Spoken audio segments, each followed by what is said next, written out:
Hello students, welcome back to my YouTube channel knowledge का कीड़ा।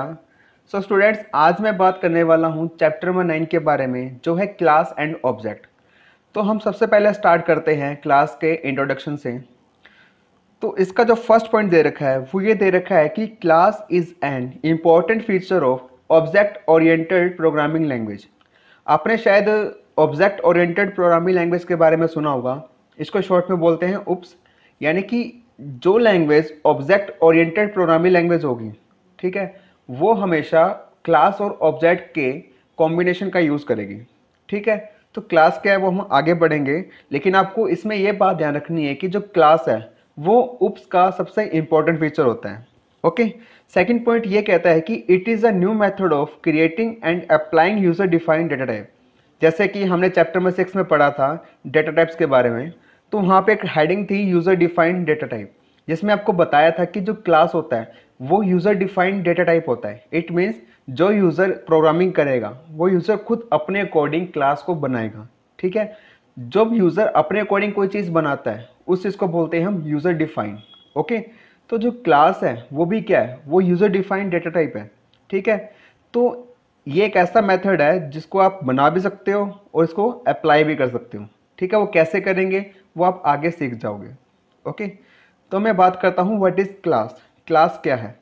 जैसे डिफाइन में भी लिखा हुआ है कि class is a user defined data type which binds data member and member function together.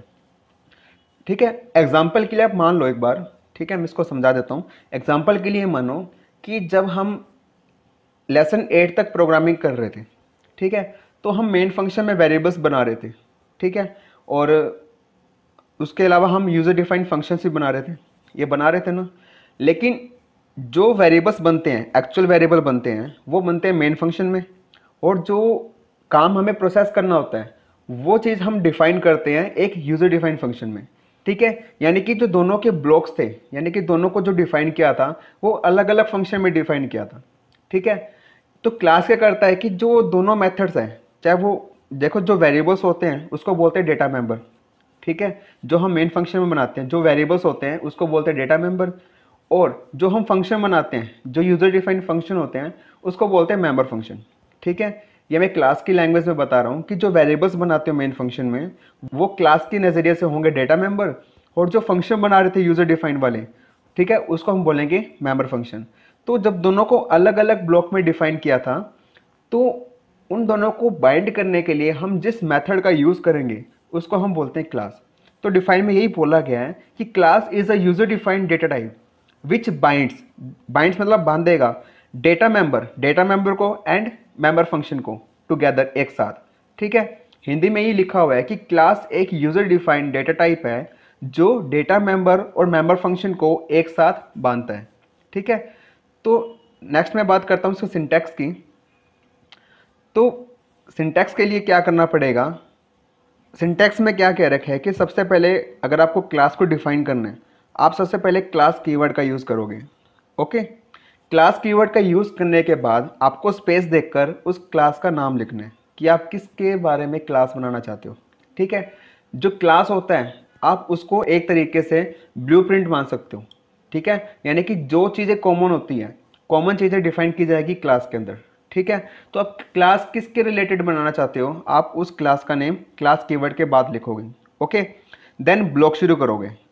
Block शुरू करने के बाद आपका जो फर्स्ट एसएस मॉडिफायर आता है, जिसको आप एक्सेस मॉडिफायर बोलते हो, जो विजिबिलिटी मोड होती है, वो आएगी प्राइवेट।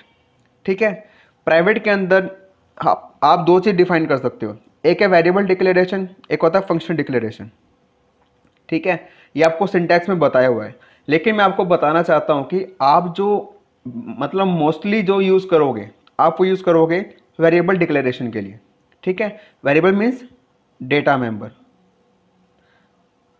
ठीक है, जैसे मैंने आपको बताया था कि जो डेटा मेंबर्स होते हैं क्लास के नज़रिए से वो एक्चुअल में एक वेरिएबल्स ही होते हैं। जैसे आप वेरिएबल को डिफाइन करते हो वैसे ही आप डेटा मेंबर को डिफाइन करोगे। ठीक है, जो प्राइवेट होता है ये मेन काम करता है डेटा हैंडलिंग का। इट मीन्स कि आप प्राइवेट सेक्शन में आप जो कुछ भी लिखोगे वो चीज़ें सिर्फ क्लास के अंदर ही आप उसको एक्सेस कर सकते हो, आप इसको क्लास के बाहर एक्सेस नहीं कर सकते। ओके, तो प्राइवेट के अंदर भी सिंटैक्स में दे रखा है कि वेरिएबल डिफाइन आप वेरिएबल डिक्लेयर कर सकते हो और फंक्शन को भी डिक्लेयर कर सकते हो। ठीक है, सेम ऐसे ही जो पब्लिक सेक्शन है उसमें भी आपको बता रखा है कि आप इसके अंदर वेरिएबल को भी डिक्लेयर कर सकते हो और फंक्शन को भी डिक्लेयर कर सकते हो। ठीक है, तो मैं आपको इसमें बताना चाहता हूँ कि पब्लिक के अंदर जो मोस्टली चीज़ हम डिफाइन करते हैं या हम इसको डिक्लेयर करते हैं वो करते हैं function declaration. Okay, function means member function. ठीक है, यानी कि प्राइवेट के अंदर हमेशा बनाएंगे हम डेटा मेंबर जिसको बोलते हैं वेरिएबल डिक्लेरेशन, और पब्लिक के अंदर हम हमेशा बनाएंगे फंक्शन जो होते हैं मेंबर फंक्शन। ठीक है, ये चीज़ आपको क्लियर होगी। आपने यहाँ पे ब्लॉक शुरू किया था, आप यहाँ पे ब्लॉक बंद करोगे विद सेमीकोलन, बिकॉज जितने भी हम यूज़र डिफाइंड डेटा टाइप को यूज़ करते हैं, ठीक है, तो उसको हम बंद करने के लिए सेमीकोलन का यूज़ करते हैं। ओके, तो ये होता है सिंटैक्स। तो मैं आपको इसका एग्जांपल देना चाहूँगा। एग्जाम्पल देखो क्या दे रखा है कि सबसे पहले मैंने लिखा है क्लास कीवर्ड। ठीक है, अगर आपको क्लास को डिफाइन करना है तो आप क्लास कीवर्ड का यूज़ करोगे। देन इसके बाद क्लास का नेम, यहाँ मैंने एग्जाम्पल के लिए माना है कि क्लास का नेम क्या है, पॉइंट है। ओके, ब्लॉक शुरू, तो यहाँ मैंने डायरेक्टली डिक्लेयर कर रखा है कि इंट एक्स कोमा वाई। ठीक है, इंट एक्स कोमा वाई, ऊपर मैंने प्राइवेट कीवर्ड का यूज़ नहीं किया। इट मीन्स कि जो अगर हम कोई चीज़ डिफाइन करते हैं, डिक्लेयर करते हैं, अगर हम वहाँ पे कोई भी कीवर्ड का यूज़ नहीं करते तो उसको बाय डिफ़ॉल्ट मानते हैं प्राइवेट। ठीक है, अब यहाँ मैं प्राइवेट लिखूँ या फिर ना लिखूँ, लेकिन ये चीज़ बाय डिफ़ॉल्ट क्या मानी जाएगी, ये प्राइवेट ही मानी जाएगी। ठीक है, क्लास बाय डिफ़ॉल्ट क्या होती है, प्राइवेट होती है। ये बात आपको ध्यान रखनी है। अगर मैं किसी भी चीज़ को पब्लिक बनाना चाहता हूँ तो पब्लिक बनाने के लिए मुझे पब्लिक कीवर्ड का यूज़ करना ही पड़ेगा। अगर मैं कीवर्ड का यूज़ नहीं कर रहा तो मेरे जो भी डेटा मेंबर्स होंगे वो बाय डिफ़ॉल्ट क्या होंगे, प्राइवेट होंगे। इट मीन्स कि आप वहाँ पे प्राइवेट कीवर्ड का यूज़ कर भी सकते हो और नहीं भी कर सकते। ठीक है, लेकिन पब्लिक बनाने के लिए आपको उस कीवर्ड का यूज़ करना ही पड़ेगा। ठीक है, तो देखो यहाँ पे लिखा सिर्फ इंट एक्स कोमा वाई, जैसे आप मेन फंक्शन में वेरिएबल डिक्लेयर कर रहे थे, सेम ऐसे ही यहाँ पे मैंने क्या किया है, वेरिएबल डिक्लेयर किए हैं, लेकिन ये क्लास के नज़रिए से क्या होंगे, ये डेटा मेंबर होंगे। ठीक है, तो हमेशा प्राइवेट के अंदर डेटा मेंबर को ही डिफाइन करेंगे। ठीक है, तो पब्लिक में क्या कर रखा है, जैसे आप यूज़र डिफाइन फंक्शन बना रहे थे, ठीक है, जैसे void इनपुट, जैसे इसका रिटर्न टाइप void है, फंक्शन का नेम क्या है, इनपुट है, तो जितने यहाँ पे डेटा मेंबर्स हैं उतने ही यहाँ पे आप क्या करोगे, आर्ग्यूमेंट्स बनाओगे। ठीक है, ये चीज़ें आपने चैप्टर नंबर 8 में पढ़ी होगी। अगर आपने वो चीज़ नहीं पढ़ी तो प्लीज़ आप उसको पढ़ लेना, बिकॉज ये जो चैप्टर है वो सेम उन्हीं से रिलेटेड होके इसको आगे एक्सपेंड किया हुआ है। ठीक है, जब तक आप लेसन नंबर 8 नहीं पढ़ोगे तो आपको ये लेसन थोड़ा धीरे समझ आएगा, तो मैं चाहता हूँ कि आप इसको अच्छे से कवर करो। ठीक है, तो एक बार आप उस वीडियो को जाके ज़रूर देखें। तो जैसे फंक्शन बनाए थे void इनपुट, ठीक है, आगे इसके जितने यहाँ डेटा मेंबर्स होंगे आप इतने ही यहाँ पे आर्ग्यूमेंट्स लोगे। ठीक है, ये काम किसके लिए किया, मैंने सिर्फ इनपुट के लिए किया है। ठीक है, यहाँ पे इनपुट का अलग फंक्शन बनाएंगे और आउटपुट का अलग फंक्शन बनाएंगे। तो वैल्यूज़ लेने के लिए मैंने इनपुट फंक्शन को डिफाइन कर लिया है, तो वैसे ही जो वैल्यूज़ मेरे पास आएंगी उनको प्रिंट करने के लिए आप एक अलग से फंक्शन बनाओगे, जैसे मैंने यहाँ पे बनाया हुआ है आउटपुट के नाम से। ठीक है, तो सेम मैंने वैसे ही फंक्शन बनाया हुआ है जैसे हम फंक्शन बनाते रहे हैं। ठीक है, तो कभी भी आउटपुट फंक्शन कोई भी आर्गुमेंट नहीं लेता, तो आप इसको चाहे सिंपली ऐसे भी लिख सकते हो या आप इसके अंदर void का भी यूज़ कर सकते हो। ठीक है, ये चीज़ आप पे डिपेंड है। तो मैं आपको रिकमेंड करता हूँ कि आप इससे अच्छा सिर्फ ब्लॉक शुरू करके यानी कि पैरेंथेसिस को यूज़ करके आप इसको क्लोज कर दो, बस इतना ही इनफ होगा। ओके, सो लास्ट में हम इसको करेंगे टर्मिनेट। ठीक है, ये क्लास यहाँ से शुरू हुई थी, यहाँ बंद हुई है, तो टर्मिनेट करने के लिए भी आप आगे सेमीकोलन का यूज़ करोगे। ओके, सो ये हो गया आपके क्लास का एग्जाम्पल। ठीक है, तो क्लास के बाद जो टॉपिक आता है वो आता है ऑब्जेक्ट। तो ऑब्जेक्ट क्या होता है, simply variable of class is known as object. ठीक है, जो भी क्लास के वेरिएबल्स होंगे, जो क्लास के वेरिएबल्स होंगे, ठीक है, फिर से बोलो साथ में कि जो क्लास के वेरिएबल्स होंगे उसको हम ऑब्जेक्ट बोलते हैं।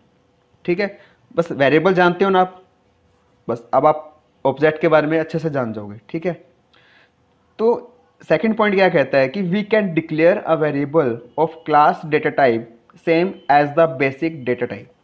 इसने बात क्या बोली है कि जैसे हम नॉर्मल वेरिएबल डिक्लेयर करते हैं, जैसे इंट एक्स कोमा वाई, ठीक है, जैसे हम ये वेरिएबल को डिक्लेयर करते हैं सेम वैसे ही हम क्लास के वेरिएबल को भी ऐसे ही डिक्लेयर करेंगे, ठीक है। लेकिन जो बेसिक डेटा टाइप है जैसे इंट कैर फ्लोट है, आप इसकी जगह क्लास डेटा टाइप का यूज़ करोगे। मीन्स क्लास कीवर्ड यूज़ नहीं करना, यानी कि आप जिस नाम से क्लास बना रहे हो उस क्लास का नेम ही क्लास का डेटा टाइप कहलाएगा, ठीक है। मैं आपको इसका एग्जांपल दे देता हूँ, शायद नीचे दिया होगा। देखो पहले इसका सिंटैक्स देख लेते हैं कि क्लास अंडरस्कोर नेम, ठीक है। यानी कि फर्स्ट हम पहले क्या देंगे, क्लास का नेम देंगे, फिर स्पेस देकर हम ऑब्जेक्ट का नेम देंगे। आप ऑब्जेक्ट का नेम कुछ भी ले सकते हो जैसे आप वेरिएबल्स बनाते हो, ठीक है। तो एग्जांपल के लिए देख लो कि जैसे मैंने ऊपर एक क्लास बनाई थी, उस क्लास का नेम था पॉइंट, ओके। क्लास का नेम क्या था, पॉइंट। तो ऐसे ही मैं इसके ऑब्जेक्ट बनाने के लिए मैं पहले उस क्लास का नेम लिखूंगा, फिर स्पेस देकर इसका ऑब्जेक्ट का नेम लिखूंगा, ठीक है। ऑब्जेक्ट जैसे वेरिएबल डिफाइन करते हो वैसे ही आप ऑब्जेक्ट को ही डिफाइन करोगे। फ़र्क सिर्फ इतना ही है कि आप बेसिक डेटा टाइप की जगह क्लास नेम का ही यूज़ करोगे, जिसको हम बोलते हैं क्लास डेटा टाइप, ओके। तो नेक्स्ट मैं बात करता हूँ कि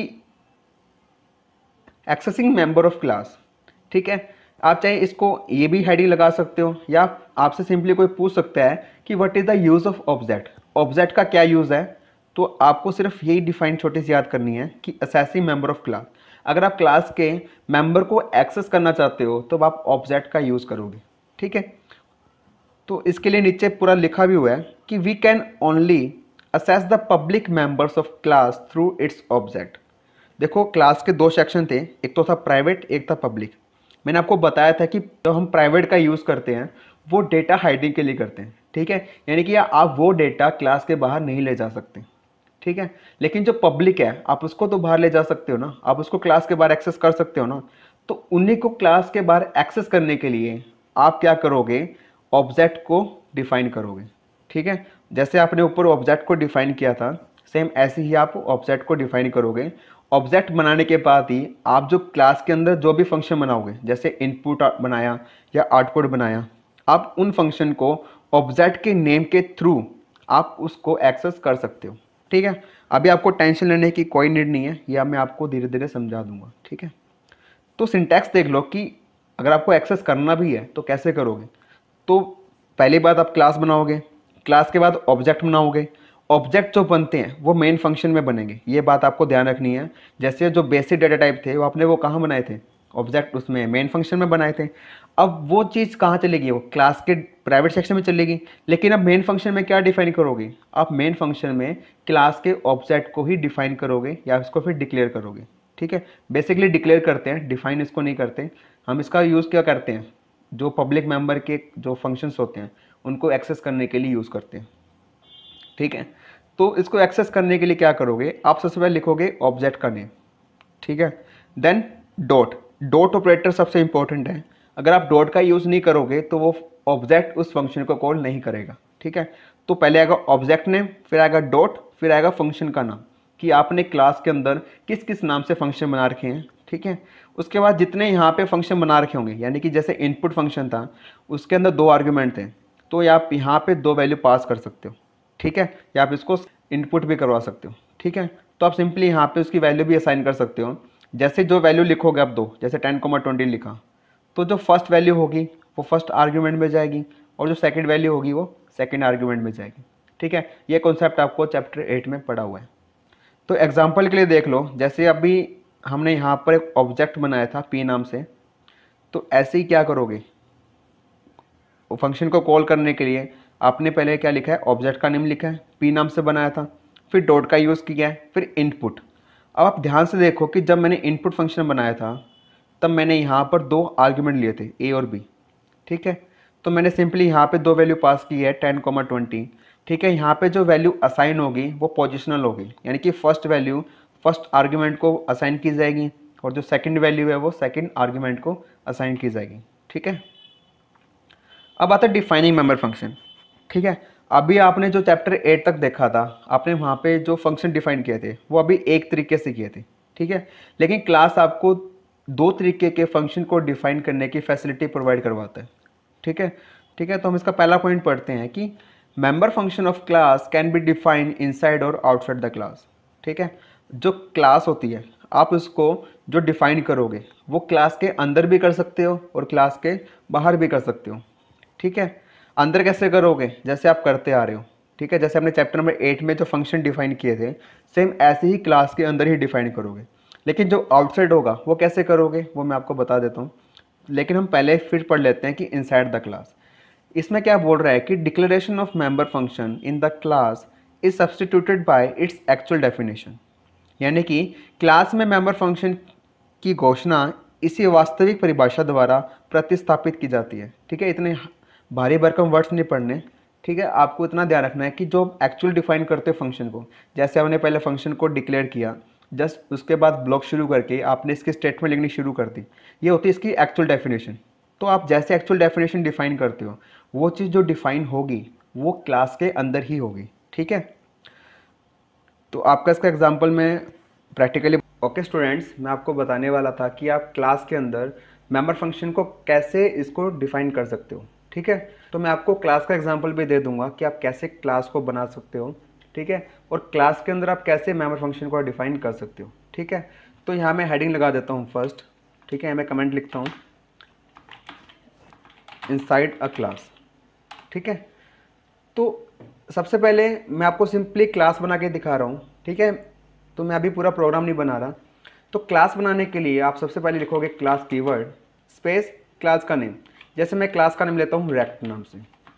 ठीक है, press enter and block start. अब रेक्ट का मुझे फाइंड करना है एरिया।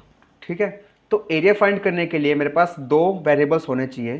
तो ऐसे में यहाँ मैं दो डेटा मेंबर डिफाइन कर लेता हूँ L, B। ठीक है, यहाँ मैंने प्राइवेट कीवर्ड का यूज़ नहीं किया है, तो आपको भी पता है कि ये बाय डिफ़ॉल्ट क्या होंगे, ये प्राइवेट ही होंगे। ओके, तो देन अब मुझे क्या करना है, अब मुझे इन दो वेरिएबल्स को लेकर फंक्शन बनाना है। ठीक है, फंक्शन में क्या होगा कि दोनों का मल्टीप्लिकेशन होकर जो एरिया होगा वो मुझे मिल जाएगा। ठीक है, तो क्या करना है कि मुझे जो फंक्शन बनाने हैं, फंक्शन कहाँ बनाओगे आप, पब्लिक में बनाओगे। ठीक है, पब्लिक कीवर्ड यूज़ करोगे, बिकॉज अगर आप पब्लिक का यूज़ नहीं करते तो फंक्शन भी क्या होते हैं, बाय डिफ़ॉल्ट प्राइवेट हो जाते हैं। तो आपको पता है कि प्राइवेट का आप यूज़ क्लास के बाहर नहीं कर सकते। ठीक है, तो फंक्शन ही हमें क्या करेगा, उसका जो एरिया होगा वो हमें इसका रिजल्ट देगा। तो उस रिजल्ट को देखने के लिए आप उस फंक्शन को पब्लिक सेक्शन में ही डिफाइन करोगे। तो यहाँ मैं लिखता हूँ वॉइड इनपुट। इनपुट क्यों लिखा है, क्योंकि अब यहाँ पे सिंपली L, B लिखा है। अभी यहाँ पे इसकी कोई वैल्यू नहीं है और आप इसकी वैल्यू यहाँ पे दे भी नहीं सकते। ये चीज़ आपको ध्यान रखनी है, आप यहाँ पे कोई इसकी कोई वैल्यू नहीं दे सकते। इसकी जो भी वैल्यू मिलेगी वो आपको मेन फंक्शन से ही मिलेगी। ठीक है, तो आप सिंपली क्या कर सकते हो कि अब देखो L और B का यूज़ भी मेन फंक्शन में नहीं कर सकते क्योंकि ये क्लास के बाहर जा ही नहीं सकता, लेकिन इनको वैल्यू भी चाहिए। तो आपको ये बात ध्यान रखनी है कि इनको जो वैल्यू ला कर देगा वो ये फंक्शन ला के देगा। ठीक है, तो जितने भी आप यहाँ पे डेटा मेंबर को डिक्लेयर कर रहे हो, यहाँ पे उतने ही आर्गुमेंट डिक्लेयर करोगे। जैसे लिखा मैंने इंट A, इंट B। ठीक है, अगर आपको इसमें कोई डाउट नज़र आ रहा है तो प्लीज़ मुझे नीचे कमेंट कर सकते हो। तो यहाँ मैं इसको अभी क्या कर रहा हूँ कि मैं अब इसको यहीं पे डिफाइन कर रहा हूँ। क्यों, क्योंकि यहाँ पे जो मेरा टॉपिक है वो है इनसाइड ए क्लास। अगर यहाँ मैं सेमीकोलन लगा देता, फिर इसको मैं क्लास को बंद करके इसको मैं क्लास के बाहर इसको डिफाइन करता, तब मेरा टॉपिक बन जाता आउटसाइड द क्लास। ठीक है, अभी मुझे क्लास के अंदर ही करना है, तो यहाँ पे सेमीकोलन लगाने के बजाय मैं नीचे एक ब्लॉक शुरू करूँगा और ब्लॉक के अंदर लिखूँगा मैं कि जो वैल्यू पहले ए के पास आएगी, ए वैल्यू किसको दे, वो एल को दे। तो यहाँ मैं लिखूँगा एल इक्वल टू ए। ठीक है, एल मैंने लेफ्ट साइड क्यों लिखा है और ए मैंने राइट साइड क्यों लिखा है, बिकॉज जो वैल्यू हमेशा असाइन होती है वो राइट टू लेफ्ट होती है। यानी कि ए वैल्यू किसको देगा, एल को देगा। ठीक है, क्योंकि ए की वैल्यू कहाँ से मिलेगी, उसको मेन फंक्शन से मिलेगी। ठीक है, तो मेन फंक्शन क्या करता है कि वैल्यू ए को प्रोवाइड करवा देगा। जब ए को वैल्यू मिल जाएगी तो ए क्या करेगा, एल को वैल्यू दे देगा। ठीक है, क्योंकि दोनों एक ही क्लास के हैं। सेम ऐसे ही, सॉरी यहाँ बी और बी एक साथ हो गए, तो यहाँ मैं एक्स और वाई ले लेता हूँ। ठीक है, क्योंकि एक क्लास के अंदर सेम नाम के वेरिएबल नहीं ले सकते, तो इसको भी मैं एक्स कर देता हूँ। एंड जो बी को वैल्यू मिलेगी वो वाई से मिलेगी। ओके, ये हो गया मेरा काम इनपुट का, ये मैंने कर दिया ब्लॉक बंद। तो इतना मैंने जो फंक्शन बनाया है वो सिर्फ इनपुट के लिए बनाया है। ठीक है, अब क्या करना है, मुझे एरिया फाइंड करना है, तो एरिया फाइंड करके मुझे प्रिंट भी करवाना है। तो मैं इसके लिए एक अलग फंक्शन बनाऊंगा, void आउटपुट, ठीक है, एंड ब्लॉक शुरू। तो यहाँ मैं सिंपली लिखता हूँ कि सी आउट एरिया ऑफ रेक्टेंगल, ये मेरा एक मैसेज हो गया, ओके। और यहाँ वो प्रिंट करे L × B, ठीक है। एक चीज़ और समझ लो, यहाँ पे जो भी आर्गुमेंट्स लिए ये कभी भी कुछ भी कैलकुलेशन परफॉर्म नहीं करेंगे। इनका बस काम क्या है, इनको सिर्फ इतनी अथॉरिटी दी हुई है कि ये मेन फंक्शन से वैल्यू लेकर इन्हीं को देंगे बस, ठीक है। अब जो भी मल्टीप्लिकेशन होगा वो इनके बीच में होगा, क्योंकि हो तो क्लास के अंदर ही रहना अभी भी, ठीक है। तो इसको मैं करता हूँ ब्लॉक बंद, एंड यहाँ मैंने कर दिया इसको क्लास को टर्मिनेट, ठीक है। ये ब्लॉक शुरू होकर यहाँ बंद हो गया, एंड ये ब्लॉक शुरू होकर यहाँ बंद हो गया, एंड ये जो ब्लॉक शुरू था क्लास वाला वो उसको मैंने बिल्कुल लास्ट में बंद किया, ठीक है। आप सिंपली L × B यहाँ भी लिख सकते हो, या फिर आप यहाँ पे वेरिएबल डिक्लेयर करके उसके अंदर भी कर सकते हो, बात तो सेम ही है, ठीक है। ये जो मेरा प्रोग्राम है वो है इनसाइड अ क्लास का, ठीक है। आप कैसे क्लास के अंदर मेंबर फंक्शन को डिफाइन कर सकते हो। तो नेक्स्ट बात करता हूँ आउटसाइड द क्लास। इसमें क्या बोला है कि member function which are declared in the class are necessary to define separately outside the class, ठीक है। जब भी आप क्लास के जो मेंबर फंक्शन है आप इसको क्लास के बाहर इसको डिफाइन करोगे, तो आपको सबसे पहले ये बात ध्यान रखनी ज़रूरी है कि जो आप क्लास के मेंबर फंक्शन को क्लास के बाद डिफाइन करोगे वो फंक्शन पहले क्लास के अंदर डिक्लेयर होना ज़रूरी है, ठीक है। अगर वो क्लास के अंदर डिक्लेयर नहीं होगा तो आप इसको क्लास के बाहर डिफाइन बिल्कुल नहीं कर सकते, ठीक है। बिकॉज उसको क्या पता होगा कि आप जो क्लास के बाहर फंक्शन डिफाइन कर रहे हो वो किस क्लास के कर रहे हो, मे बी वहाँ पे बहुत सारी क्लासेस हो सकती हैं, ठीक है। तो इसलिए अगर आप कोई भी फंक्शन को क्लास के बाहर डिफाइन करना चाहते हो तो सबसे पहले आप उस फंक्शन को क्लास के अंदर डिक्लेयर करोगे, ओके। सिंटैक्स देख लो कि क्लास के बाहर आप कैसे उसको डिफाइन करोगे। तो डिक्लेयर कर लोगे जैसे अभी बताया कि void input int a, int b, last में लगाओगे सेमीकोलन, ठीक है। वो डिक्लेयर हो गया, सेमीकोलन लगा दिया, int b वो डिक्लेयर हो चुका है, अभी उसको डिफाइन नहीं किया। तो डिफाइन क्लास के बाहर करने के लिए आप ये सिंटैक्स को फॉलो करोगे। सबसे पहले आप लिखोगे इसका रिटर्न टाइप, जो भी लिखा है, जैसे void लिखा है तो यहाँ पे void आ जाएगा। फिर क्लास का नेम, अब देखो यहाँ पे क्लास का नेम आएगा। अब क्लास का नेम वही आएगा जहाँ पे आपने इसको डिक्लेयर किया है, ठीक है। तो क्लास का नेम मान लो पॉइंट था, ठीक है। फिर इसके बाद आएगा स्कोप रेजोल्यूशन ऑपरेटर। आप इतना सिंपल याद रखो कि अगर कोई भी चीज़ आपको ग्लोबली डिफाइन करनी है तो आप इन दो चीज़ को कभी मत भूलना, क्लास का नेम और स्कोप रेजोल्यूशन ऑपरेटर। बाकी सेम वही सिंटैक्स है, अगर आप इसको छोड़ दोगे तो देखो return type, function name, argument list, ठीक है। तो ऐसे मैंने आपको चैप्टर 8 में बताया था, ये देखो इसका एग्जाम्पल दिया हुआ है। ये रिटर्न टाइप होता है void, इनपुट फंक्शन नेम है और ये आर्गुमेंट लिस्ट है। तो सेम वही चीज़ यहाँ बता रखी है, लेकिन इसने किस चीज़ को इंक्लूड कर दिया, क्लास नेम को और स्कोप रेजोल्यूशन को। बिकॉज ये दोनों चीज़ क्या करती हैं, वो कोई भी फंक्शंस को या किसी भी चीज़ को वो क्लास के बाहर डिफाइन करने की परमिशन देती है, ठीक है। और यहाँ पे लिखोगे फंक्शन बॉडी। तो मैं नेक्स्ट बात करता हूँ इसके अंदर ही कि क्लास के जो मेंबर फंक्शन है वो क्लास के बाहर कैसे डिफाइन कर सकते हो, ठीक है, आउटसाइड द क्लास। तो क्लास के बाहर कैसे करोगे, आपको सिंपली क्या करना है, यहाँ पे सेमीकोलन लगाना है एंड यहाँ भी लगाना है सेमीकोलन, ओके। आपको क्या करना है कि इसको यहाँ से हटाना है, तो इसको मैंने यहाँ से हटा दिया, ठीक है, और इसको भी यहाँ से हटा देना है।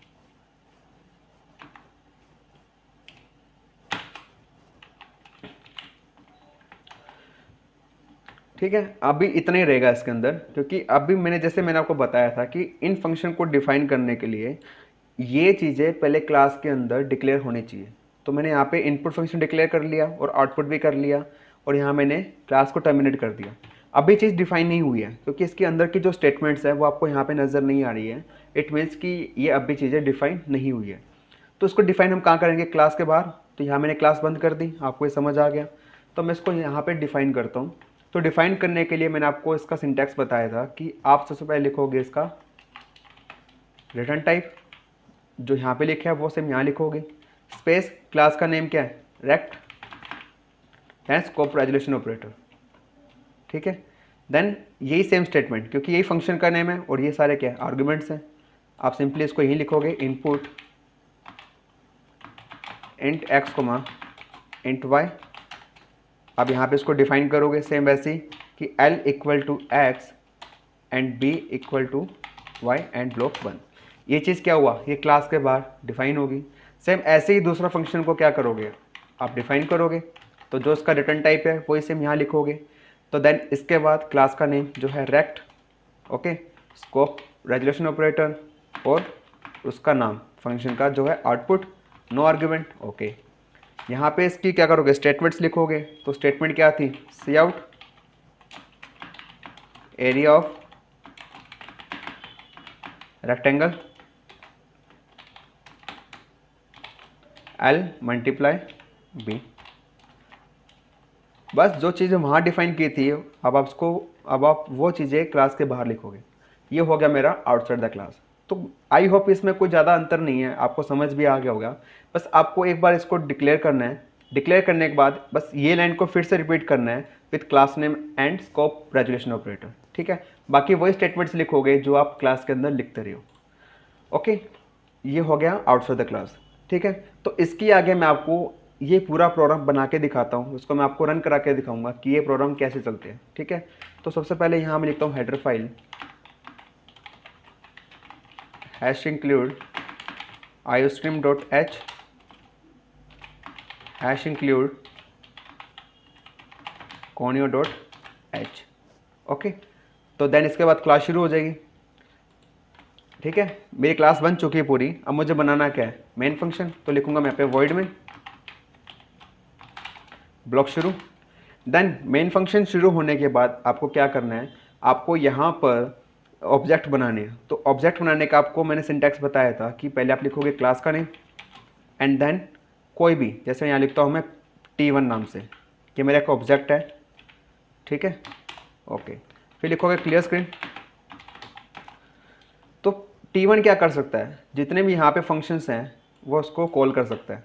तो मैं पहले फंक्शन कॉल करूँगा इनपुट वाला, तो लिखता हूँ T1 dot input bracket start, जितने आर्ग्यूमेंट्स हैं यहाँ मैं उतनी वैल्यू असाइन करूँगा। तो 20,10 करता हूँ, ठीक है। फिर T1 कॉल करेगा दूसरे फंक्शन को जिसका नाम है आउटपुट। आउटपुट क्या करेगा, जो मैंने यहाँ पे वैल्यू असाइन की है 20 और 10, वो उनका मल्टीप्लाई कर वो हमें रिटर्न कर देगा, ठीक है। तो दो फंक्शन थे, तो T1 ने क्या किया, दोनों को कॉल कर दिया। इनपुट को कॉल किया तो उसके पास दो आर्ग्यूमेंट्स थे, उसने दो आर्ग्यूमेंट पास कर दिए। आउटपुट के पास कोई भी आर्ग्यूमेंट नहीं था, ठीक है। तो आउटपुट ने यहाँ पे कोई भी आर्ग्यूमेंट नहीं लिया। अब सिंपली क्या करना है, गेट CS लगाओ और एंड इस ब्लॉक को बंद कर दो, ठीक है। तो यहाँ मेरा क्लास का एक जो प्रोग्राम है वो कंप्लीट हो चुका है। तो अभी मैं इसको रन करा के दिखाता हूँ। सॉरी, यहाँ पे डॉट आएगा। तो मेरा प्रोग्राम रन हो चुका है। तो यहाँ पे लिखा आ रहा है कि एरिया ऑफ रेक्टेंगल 200, ओके। तो सिंपली आप इसको क्लास के अंदर भी कर सकते हो। मैं आपको ये चीज़ें बता देता हूँ कि करने के लिए क्या करोगे, यहाँ पे इसको लिख दोगे, ठीक है। आप यहाँ पे इसको लिख दोगे, तो इसको मैंने यहाँ पे पेस्ट कर दिया। देन ऐसे ही यहाँ पे सेमीकोलन हटाओगे, ठीक है, एंटर प्रेस करोगे। तो ये जो स्टेटमेंट्स हैं यहाँ से आप इसको हटाकर यहाँ इसको पेस्ट कर दोगे, ठीक है। तो अब आपको क्या करना है, अब इसका कोई काम नहीं है, यहाँ से आप इसको हटा दोगे।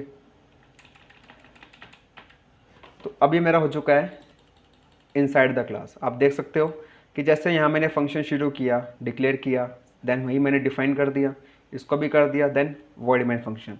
तो अब मैं फिर से रन करके देखता हूँ क्या मेरा आउटपुट वही आ रहा है, नहीं आ रहा। Now you can see output मेरा वही आ रहा है, ठीक है। यानी कि डिफाइन करने से कोई मतलब नहीं है, आप इसको क्लास के अंदर भी डिफाइन कर सकते हो और क्लास के बाहर भी कर सकते हो, ठीक है।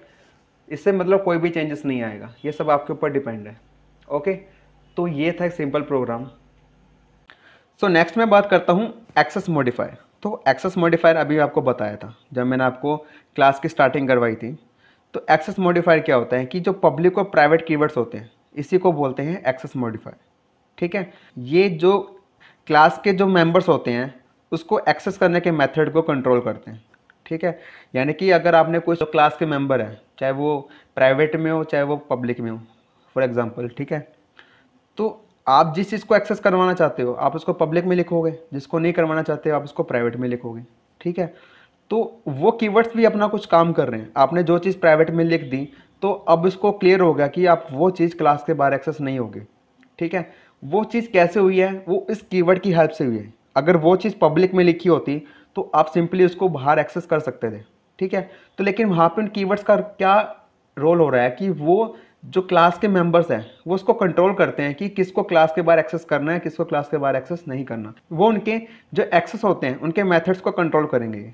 ठीक है, हिंदी में लिखा हुआ है कि पब्लिक और प्राइवेट कीवर्ड्स को एक्सेस मॉडिफायर कहा जाता है जब ये क्लास के मेंबर तक पहुंचने के तरीके को नियंत्रण करते हैं। ठीक है, सेकंड पॉइंट दे रखा है कि public members of a class can be assessed outside the class. देखो जो चीज़ें मैं बोल चुका हूँ वही चीज़ें रिपीट हो रही है कि जो पब्लिक मेंबर्स होते हैं क्लास के, आप उसको क्लास के बाहर एक्सेस कर सकते हैं। Generally member functions of class kept in public part. देखो उसने क्या बोला कि आप पब्लिक पार्ट में, किसके, क्लास के पब्लिक पार्ट में आप किसको रखते हो, जनरली मेंबर फंक्शंस को रखते हो। ये सब मैंने आपको पहले बताया हुआ है। ठीक है, तो नेक्स्ट पॉइंट ये कहता है कि private members of class can't assessed outside the class. जो प्राइवेट मेंबर्स होंगे क्लास के, आप इसको क्लास के बाहर एक्सेस नहीं कर सकते। Even this can't assess by object of class. अगर आप क्लास के ऑब्जेक्ट भी बना लोगे, अगर आप उसको एक्सेस करोगे तो भी नहीं कर पाओगे। ठीक है, generally data members kept in private part. ठीक है, बेसिकली आप जो प्राइवेट पार्ट होता है वहाँ पे आप किसको रखते हो, डेटा मेंबर्स को। ये चीज़ें आपको मैंने बताई हुई है। ठीक है, नीचे हिंदी में दे रखा है, आप इसको सिंपली पढ़ सकते हो। सो मैं नेक्स्ट बात करता हूँ स्टैटिक डेटा मेंबर्स। ठीक है, डेटा मेंबर्स यानी कि जो क्लास के प्राइवेट पार्ट में जो लिखा होता है वो डेटा मेंबर्स होते हैं। आप उसको क्या कर सकते हो, स्टैटिक भी बना सकते हो। ठीक है, स्टैटिक आपने पढ़ा होगा कि स्टैटिक किसका मत है। ठीक है, तो data members of a class can also be declare as static. किसी क्लास के जो डेटा मेंबर्स हैं आप इसको स्टैटिक भी डिक्लेयर कर सकते हो। ठीक है, अब स्टैटिक डिक्लेयर करने के क्या क्या फीचर्स हैं, तो फर्स्ट फीचर ये बोलता है कि it is initialize to zero. आप जिसको भी मतलब स्टैटिक बना दोगे डेटा मेंबर को, इसकी जो वैल्यू इनिशियलाइज होगी वो जीरो से होगी। ठीक है, कब होगी, when the first object of class is created. जब भी आप क्लास का जो पहला ऑब्जेक्ट बना लोगे तो उस डेटा मेंबर की जो वैल्यू हो जाएगी वो जीरो हो जाएगी। ठीक है, no other initialize is permitted, यानी कि आपको किसी दूसरे इनिशियलाइज करने की परमिशन नहीं है। ठीक है, उसके आप कोई वैल्यू असाइन नहीं कर सकते बिकॉज आपने उसको स्टैटिक बना दिया है। ठीक है, सेकंड सेकंड फीचर ये कहता है कि only one copy of this data member is created which is shared by all other objects. ठीक है, आप क्या करोगे, आप उस डेटा मेंबर की सिर्फ एक ही कॉपी बनाओगे और आप उस कॉपी को जितने भी ऑब्जेक्ट्स बनाओगे, आप एक से ज़्यादा ऑब्जेक्ट्स भी बना सकते हो, आप उसकी कॉपी को अदर ऑब्जेक्ट के साथ भी शेयर कर सकते हो। ठीक है, ये चीज़ मैं आपको बता दूंगा practically, don't worry. Third point बोलता है कि it is visible only with in the class. ठीक है, ये सिर्फ आपको क्लास के अंदर ही देखने को मिलेगा, but its life time is the entire program. लेकिन इसकी जो वैलिडिटी होती है, इसकी जो लाइफ टाइम होगी वो पूरे क्लास के लिए ही होगी। ठीक है, तो नेक्स्ट मैं बात करता हूँ स्टैटिक डेटा मेंबर को डिक्लेयर करने की। तो डिक्लेयर सिंपली वैसे ही करना है जैसे आप पहले उसका टाइप लिखते थे और उसका नेम लिखते थे। जैसे इंट एक्स लिख दिया तो इंट तो टाइप हो गया, एक्स इसका नेम हो गया। लेकिन अगर आप इसके आगे स्टैटिक कीवर्ड यूज़ कर लोगे तभी जो एक्स वेरिएबल होगा जो इंटीजर टाइप का है वो स्टैटिक बन जाएगा। ठीक है, तो यही बोला हुआ है कि पहले आप स्टैटिक कीवर्ड यूज़ करोगे, फिर स्पेस देकर उसका टाइप लिखोगे, फिर स्पेस देकर आप उसका नेम लिखोगे, जो भी उसका नेम होगा। ठीक है, कुछ भी हो सकता है, वो आपके ऊपर डिपेंड है। तो ये तो बात की डिक्लेयर करने की। अब इसको जो डिफ़ाइन करोगे, डिफ़ाइन हमेशा इसको क्लास के बाहर ही करोगे। तो क्लास के बाहर डिफ़ाइन करने के लिए आपको क्या करना है, आपको पहले इसको टाइप लिखना है कि किस टाइप का आपने बनाया। तो देखो ये देखो चीज़ क्लास के बाहर डिफ़ाइन हो रही है, तो ये चीज़ फिर से आ गई। ठीक है, ये चीज़ मैं आपको बता चुका हूँ कि अगर आप कोई भी चीज़ क्लास के बाहर डिफ़ाइन करना चाहते हो तब आप इस दो चीज़ को कभी मत भूलना, क्लास का नेम और स्कोप रेजोल्यूशन ऑपरेटर। ठीक है, एंड मेंबर नेम। ठीक है, किस मेंबर को आप उसको क्लास के बाहर डिफाइन करना चाहते हो, उसका नाम इक्वल टू वैल्यू, आप यहाँ पे वैल्यू असाइन, आप इसको छोड़ देना वैल्यू को। ओके, तो आपको सिंपली बस यही करना है, सेमीकोलन लगा देना है यहाँ पे। ओके, तो ये हो गया स्टैटिक डेटा मेंबर का। तो आप इसको प्रैक्टिकली देख लो। ओके, तो मैं नेक्स्ट बात करता हूँ जो है स्टैटिक डेटा मेंबर। तो सिंपली हम चेंजेस कर लेते हैं। ठीक है, तो इसको यहाँ से मैं पहले इरेज कर देता हूँ।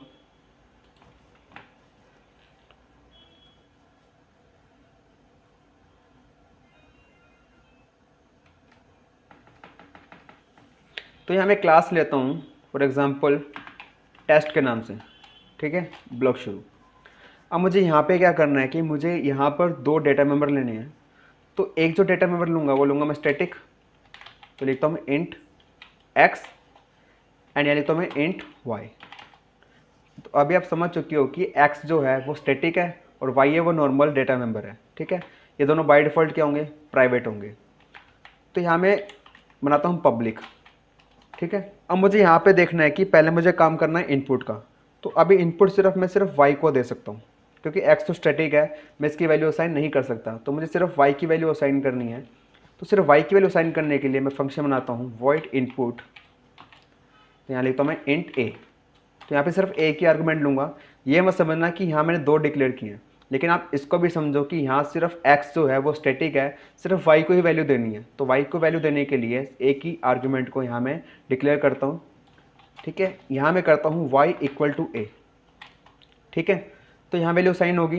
लेकिन हम इसमें एक काम कर सकते हैं कि जैसे ही ए वैल्यू वाई को दे तो यहाँ पे एक्स इंक्रीमेंट ले। इंक्रीमेंट तो ले सकते हैं क्योंकि वैल्यू तो साइन नहीं कर रहे, लेकिन हमारा इससे प्रोग्राम भी चेक हो जाएगा। ठीक है, सेम ऐसे क्या करता हूँ मैं वॉइड आउटपुट लिखता हूँ।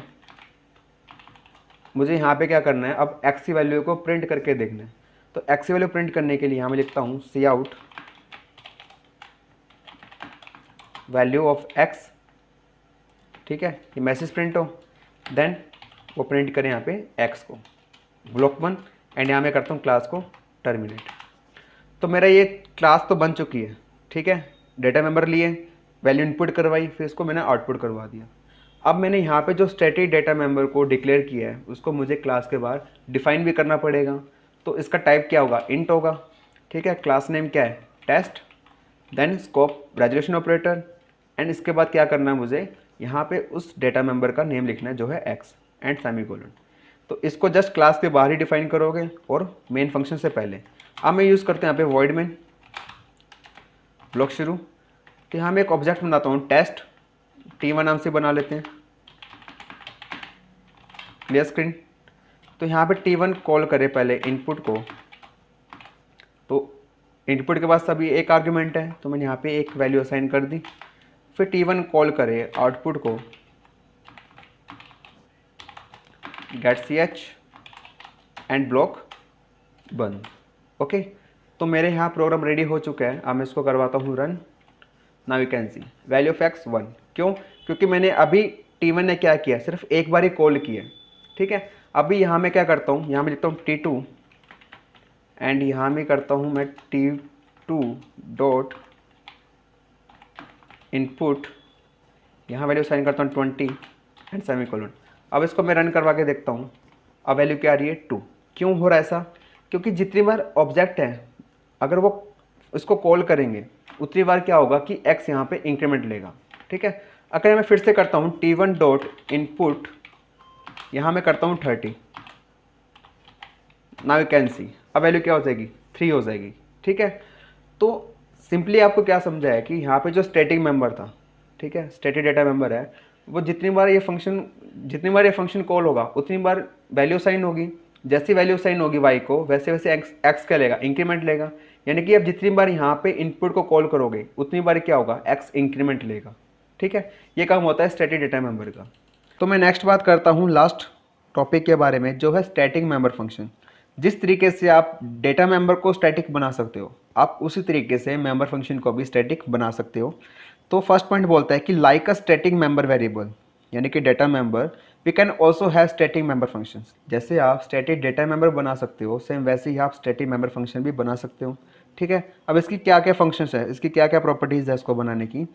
तो फर्स्ट ये है कि a static function can have access to only other static member declared in the same class। जो सेम क्लास है आपने उसके अंदर जितने भी स्टैटिक मेंबर्स को डिफाइन किया हुआ है, डिक्लेयर किया हुआ है, आप सिर्फ उन्हीं को ही स्टैटिक मेंबर फंक्शन की हेल्प से एक्सेस कर सकते हो, किसी दूसरे को एक्सेस नहीं कर सकते। ठीक है, अगर वो स्टैटिक होगा तो स्टैटिक ही स्टैटिक को एक्सेस कर सकता है, अदर जो भी होंगे उसको वो एक्सेस नहीं कर सकता। ठीक है, सेकेंड पॉइंट ये बोलता है कि अ static member function can be called using the class name.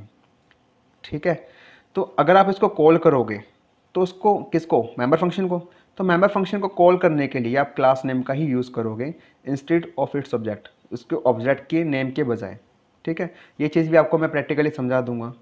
तो कॉल कैसे करते हैं, तो नीचे सिंटैक्स दे रखा है कि आप सबसे पहले क्लास का नेम लिखोगे कि किस क्लास का आपको स्टैटिक मेंबर फंक्शन कॉल करना है, फिर स्कोप रेजुलेशन। ये चीज़ें कॉमन है, मैं बार बार बता चुका हूँ। ठीक है, तो क्लास नेम और स्कोप रेजुलेशन तो आएगा ही। ठीक है, देन आगे फंक्शन का नाम लिखोगे सिंपली एंड फंक्शन का साइन लगाकर सेमीकोलन लगाकर इसको बंद कर दोगे। ठीक है, बस आपको सिर्फ सिंगल स्टेटमेंट लिखनी होगी एक फंक्शन को कॉल करने के लिए, और ये चीज़ें कहाँ लिखी जाएगी, मेन फंक्शन में। ठीक है, हम जिस चीज़ को भी कॉल करते हैं वो हमेशा मेन फंक्शन से ही कॉल की जाती है। ठीक है, चलिए हम इसको प्रैक्टिकली देख लेते हैं। तो अभी आपको यहाँ पे सिंपली समझा देता हूँ कि आप यहाँ पे स्टैटिक मेंबर फंक्शन कैसे बनाओगे। ठीक है, तो आप यहाँ पे क्या करोगे, सिंपली आगे स्टैटिक लगा दोगे। ठीक है, एक्स का प्रिंट किया तो यहाँ पे एक्स क्या है, स्टैटिक है, तो इसके लिए जो फंक्शन बनेगा वो भी स्टैटिक ही होना चाहिए। ठीक है, आप चाहे इसका नेम चेंज कर सकते हो, यहाँ मैं लिख देता हूँ show x. Okay, name change करने से कोई फ़र्क नहीं पड़ेगा, बस आपको समझाने के लिए मैं बता रहा हूँ कि आप यहाँ पे नेम चेंज कर सकते हो शो एक्स।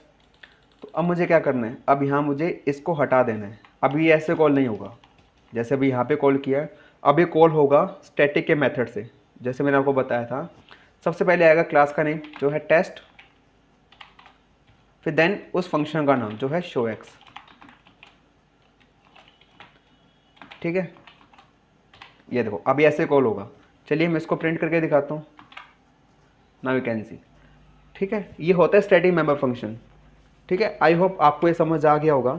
अगर आपको इसमें अभी भी कुछ डाउट है तो आप प्लीज़ मुझे मैसेज कर सकते हैं इंस्टाग्राम पे। इसका जो लिंक होगा वो आपको नीचे डिस्क्रिप्शन बॉक्स में प्रोवाइड करवा दूंगा। ठीक है, आप चाहे मुझे इस वीडियो के नीचे कमेंट कर सकते हैं, और हाँ, इसके जो नोट्स हैं वो आपको डिस्क्रिप्शन बॉक्स में आपको लिंक मिल जाएगा, आप वहाँ पर क्लिक करके डाउनलोड कर सकते हैं। ओके, सो स्टूडेंट्स इतना ही करते हैं आज के लिए। चैप्टर 9 आपका यहीं पे कंप्लीट होता है, तो हम मिलते हैं नेक्स्ट चैप्टर में। So okay students, that's enough for today. See you in the next video. Take care and bye bye.